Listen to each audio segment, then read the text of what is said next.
Góðan daginn. Þá erum við að fjalla kafla 10 sem fjallar leik hjá börnum og leikföng.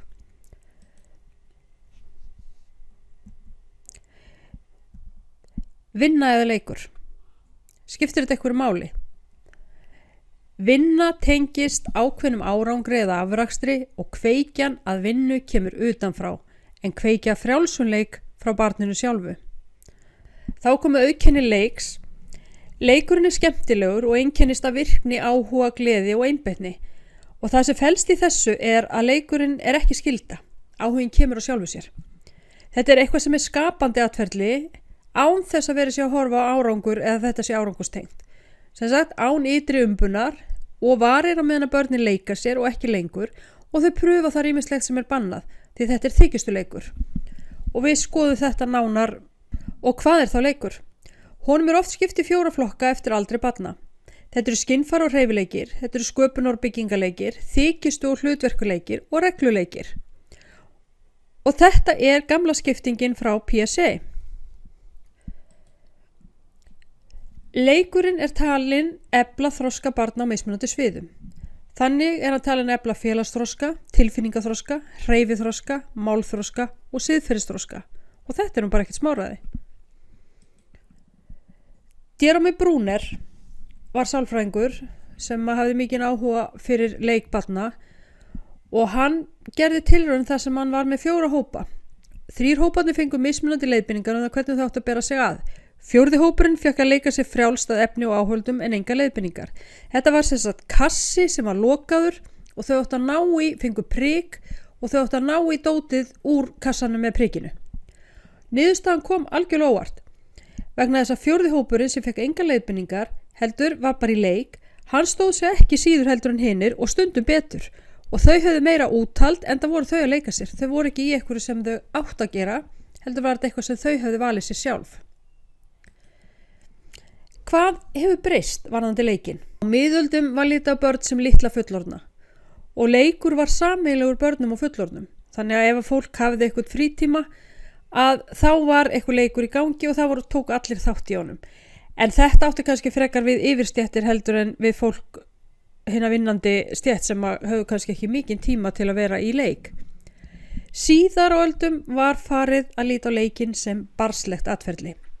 Í bók Loft Guttormssonar, Bernska ungdómur og uppeldi á einveldisár, þá fjallar hann, hann að horfa á bernskuna og þar segir hann að viðhorfið til bernskunnar á Íslandi á 18. og 19. öld var sá að leikur væri iðjuleysi og með því að leika sér þá varst að gefa kölska höggstað á þér. En hann telur samt að þar sem að Ísland var mjög strjálbýlt að þá hafi börn til sveita geti leikið sér til cirka 8-10 ára aldurs út í náttúrunni en eftir það þá þurftu að vinna. Og það hlýtur nú að fara svolítið eftir því hvar viðkomandi voru og annað. Maður hefur heyrt líka lesið lýsingar á því þess að börn voru að vinna alveg niður í bara 3-4 ára aldur eða yngri. En þetta allavega, hann segir þetta, fullyrir þetta í þessari bók. Nú ætlum við að taka aðeins helstu kenningarna frá fræðimönnum. Friedrich von Schiller skrifaði sem sagt gildi leiksins. Hann var uppi 1759 til 1805 og þetta eru kaplarnir sem við vorum að fjalla í fyrsta hlutanum á námskeiðinu. Í leiknum birtist innstæðli mannsins og það bara þegar hann leikur sér sem hann algjörlega frjálst og getur notið sín til fulls. Platon og Aristoteles sem báði voru uppi fyrir Krist, þeir lögðu mikil áhrif á gildi leiksins til að þjálfa upp færni sem myndi nýtast í starfi á fullorðinsárum. Síðan kemur Friedrich Fröbel sem hafði miklar hugmyndir og mikil áhrif á hugmyndir manna gildi leiks og leikfanga. Fyrstu kenningarnar voru til dæmis umframorkukenningin sem Darwin sem kemur upp á seinni hluti 19. aldar að öll umframorka brýst út í leikjum og að leikurinn endurtekning á athöfnum forfeðra mannsins. Þetta sem sagt þróunarsagan. Svo kemur Karl Gross í lok 19. aldar. Hann segir að leikurinn sé eðlislægur, undirbýr börnin fyrir fullorðinsárin og æfir þar færni og hæfni. Og þetta svona svo kenning sem hefur hvað helst haldi velli og margar aðra kenningar byggja á kenningu Karl Gross. Charlotte og Karl Bühler voru hjón og þau vildu meina að í leiknum kemur fram athafnagleði og það væri óháð árangri. Þetta væri sköpunargleði, uppgötanir, börnin að líka eftir fullorðnum og menningu og þetta miðlar menningu á milli kynslóða. Þau sem sagt skiptu leikjum í flokka sem enn algengi uppeldisfræðibókum og þau sögðu þetta væri hreyfileikur, byggingaleikur, ímyndarleikur eða þykjustuleikur, félagsleguleikur og svo viðtökuleikur sem væri þá alls konar hlustun, að hlusta bækur, tónlist og annað. Nútímakenningarnar eru þá blessaður kallinn hans Sigmund Freud sem segir að leikurinn útrás fyrir bældar hvatir og innri spennu, andstætt dagdraumum sem eru bara bundnir ímyndunaraflinu og í leiknum leitað lausnar og fundið til máttarins í veruleikanum. Erik Eriksson, sem alltaf meira inn á þroskakenningunni, að hann segir að leikurinn sé þroskandi og hann dragi úr innri spennu. Þetta leikurinn leið til að sigrast á erfileikum og til að styrkja og móta sjálfið. Barnið skapa sér þar aðstæður þar sem það tekst á við veruleikan sem það getur kannski ekki gert annar staðar. Svo erum við með Donald Winnicott. Hann segir að leikurinn sé sköpun. Gluggi að sál barnsins, flýtir fyrir vexti og þroska, hefur tilfinningalega merkingu, gerist á möguleikasviðinu, sem sagt á mörkum innri og ytri heims. Og segir að listsköpun fullorðina sé framhald af leik barnsins og þetta tengist Eriksson. Og þið sjáu hérna á litlu myndinni að þar hann að tala sem sagt að þetta flýti fyrir vext og þroska og þá hann að sýna hérna hvernig þroska börnin breytast. Þau ekki færum að gera alltaf sama eftir því á hvað þroskastigið þau eru. Þá eru komin að nútímakenningunum sem náttúrulega Piaget sem að tala að það sé 4 skeið og það eru skynfæri og hreyfileikir, það táknrænuleikir, þykjustuleikir og það regluleikir. Og það var það sem við vorum að tala áðan. Það er til 2 ára, 2 til 7 ára, 7 til 11 ára og 12 ára og upp. Leikurinn endurspeglar hvernig barnið hugsar og ályktar umhverfi sitt. Sovjaskar kenningar, þar Lev Vygotsky í fremstur flokki og hann talar að menningin og samfélagið mótar hina æðri hugarstarfsemi. Hegðun einstaklinga ólík í ólíkum menningarsamfélögum og þetta mjög ólíkt því sem þeir Freuds og Piaget tala vegna þess að þeir tala að það skiptir ekki máli í hvaða menningarsamfélagi þú ert, þroskin svo sami hjá öllum. Þú tekur 3 ára barn úr þessu samfélagi og það fært að gera sömu hluti og barn í öðru menningarsamfélagi. Lev Vygotsky ekki sammála þessu. Hann segir að þetta fari eftir því hvernig menningin hvað þú ert færum að gera og hvernig leikurinn þinn Og hann talar að börn vilji herma eftir fullorðnum, þau vilja búa til mat eins og fullorðnir og þess vegna erum við með allt þetta matardót fyrir litla krakka. Og leikurinn verði því eins konar uppfylling almennra óska, því barnið vill líkjast þessum fullorðnu. Barnið lærir reglur samfélagsins í leiknum, segir hann.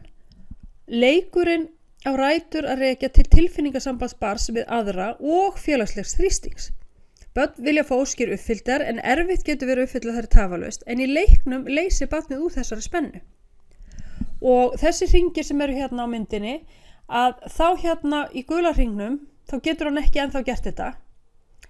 Hér hann orðinn aðeins færari og inn í bláa hann kominn inn í það sem hann kallar the sweet spot.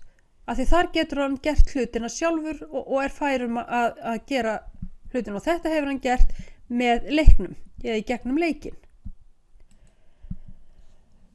Síðan erum við með boðskiptakenningarnar. Við fórum aðeins í boðskipti í síðasta kafla og þetta Gregory Bateson. Boð geta haft fleiri en eina merkingu vegna þess að þau ganga út á það að boðskipti séu tónhæð, það sviprið, það augngráð, látbragð og fleira. Það fer eftir því hvað þú ert að senda frá því hvað maður sér. Innihald orða og kringumstæður skipta höfumáli og skapa eina heild. Það sem ég segi og það sem ég geri, það útkoman. Í leiknum lærir barnið að hegðun fer fram í ákveðnu samhengi, lærir að hver einstaklingur gegnum mörgum en áfram samt hann sjálfur. Ég áfram sjálfur þó ég sé að leika það að ég sé kokkur eða ég sé Batman eða ég sé einhver annar. Ég samt áfram þessi aðili sem ég Og ég seti hérna mynd af bók sem að margir þekkja sem að hafa unnið í leikskólanum, sem að Bína, að það verið að tala um undirstöðu þætti fyrir boðskipti, þannig að þetta svolítið skemmtilegt að kíkja í þá bók. Þá komin að leikföngunum. Þau eru flokkuð eftir þörfum barna á hverju þroskastigi. Okkur finnst þetta hljóma mjög mjög gáfulega. Þau eiga stuðla að ánægju barnsins yfir að vera sjálfstæður einstaklingur.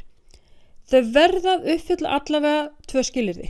Þau verða að vekja ánægju og áhuga barns og þau verða að stuðla að andlegum og líkamlegum þroska. Ef leikfang hefur ekki þetta tvennt, að þá það ekki að gera það sem það á að gera.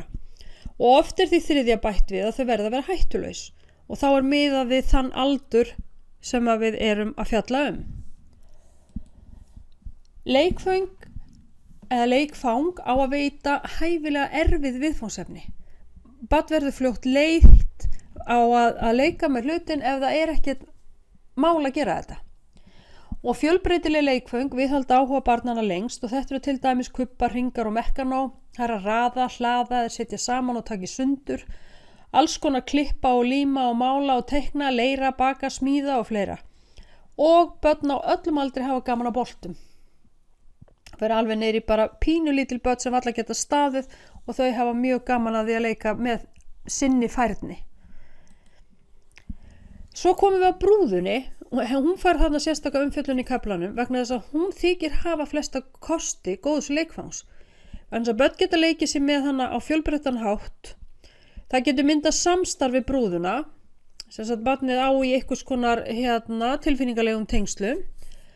Það getur verið tákn fyrir svo margt og barnið getur fengið tilfinningalega útrás með brúðunni. Og það til dæmis ef eitthvað hefur komið fyrir börn, að þá oft settar brúður og þau eru látin, ef þau get ekki tala, þá eru látin sína með brúðunni það sem að verið að spyrja um. En okkur hættir svolítið til að horfa alltaf á brúðuna sem stelpuleikfang, en þetta náttúrulega ekki bara fyrir stelpur. Síðan erum við að fjalla aðeins um leikfang eftir aldri og fyrsta árið þá þetta náttúrulega hringlur og hringir, mjúkdýr og boltar sem ekki hægt að rífa í sundur. Leikföngin eru hengd yfir rúm, þetta eru alls konar svona keðjur og óróar og litir. 1-3 ára börn að þau eru komin með hnappa og alls konar stóra perlur á bandi, stórir bílar, kubbar, vagnar, skip, dúkkur, dýr og pappakassar. Bækur, þau vilja syngja og láta lesa fyrir sig. Og smábörn 1-4 ára þurfa stór leikföng þar sem hreyfingar þeirra eru ennþá grófar, til dæmis stóra kubba, þau eru ekki komin með vald á fín hreyfingunum. 3-5 ára að þá eru það sem höfða mest til þeirra, það er vatn til dæmis, sandur, litir, krítar, túspennar og leir, það er hjól, dýr, brúður og kubbar sem eru félagslega athöfn, þau eru þá að leika með einhverjum öðrum, bækur og tónlist, en svona eftir 5 ára aldur eða við 5 ára aldur, svona sirka, þá fara leikföng að vera kynbundin. Og meira var það ekki í dag.